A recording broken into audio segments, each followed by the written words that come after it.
Analyse du 17 janvier. Bon, c'est vraiment une journée intéressante. Parce qu'on a cassé cet ordre de bloc qui est maintenant a des probabilités d'être un breaker block. Cette zone. Et puis pour l'instant, on a ici, on a notre zone de résistance. Donc c'est les niveaux à surveiller par rapport à Bitcoin. Ce qui est intéressant, c'est que pourquoi on a eu une hausse aujourd'hui? Parce que lundi, c'est holiday, c'est férié.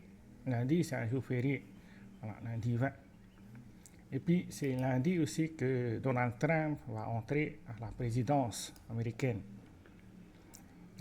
Donc, c'est pour ça qu'on a eu la hausse. Enfin, presque cette semaine, toute la semaine, on a commencé à monter vers ce niveau-là.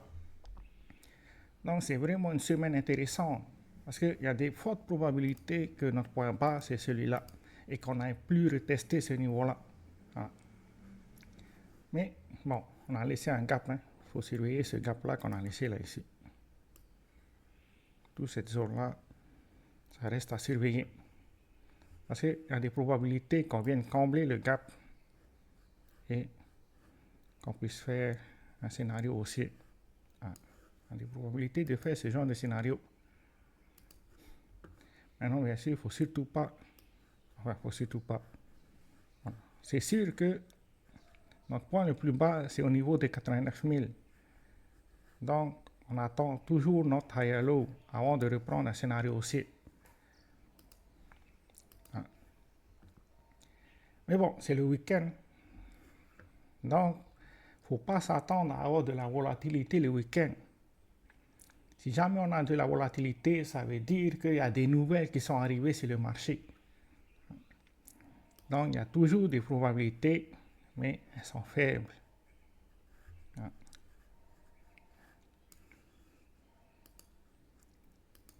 Il y a toujours des probabilités qu'on fasse une hausse ce week-end, mais c'est vraiment faible. Il faut vraiment qu'il y ait une nouvelle, probablement par rapport à Trump, qui entre à la présidence américaine.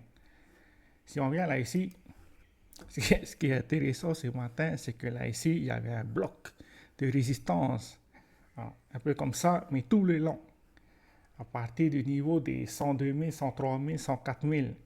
Ben, ce bloc-là a été cassé en moins d'une journée. Mais bon, on peut voir que dans une déviation de 1%, ben, la plupart des gens qui ont posé des limites order sont des gens short. C'est-à-dire que si on prend par rapport au niveau actuel, qu'on efface tout ça, et qu'on prend 1% au-dessus, donc c'est pas loin, 1%. C'est environ à ce niveau-là. Mais il y a plusieurs limites order à ce niveau-là. C'est-à-dire que si jamais le prix arrive à ce niveau-là, il faut s'attendre à ce qu'il touche une résistance, c'est-à-dire que le prix s'arrête à ce niveau-là pendant un moment avant de prendre une direction, que ce soit une direction baissière ou haussière.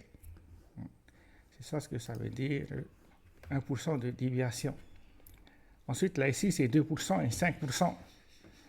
Donc, que ça soit à 1%, il y a des limites order en short, que ça soit en 2, c'est-à-dire à notre zone de résistance, et 5, c'est beaucoup plus. Par exemple, si on vient là ici, on peut voir que c'est au niveau des 108 000, où il y a le plus de limit order positionnés en short. Donc, il faut s'attendre à une réaction au niveau de ces ordres. 107 000, 108 000, 106 000. C'est que des chiffres ronds. C'est très intéressant parce que c'est psychologique. C'est tout ce qu'on a pour aujourd'hui. Ciao, ciao.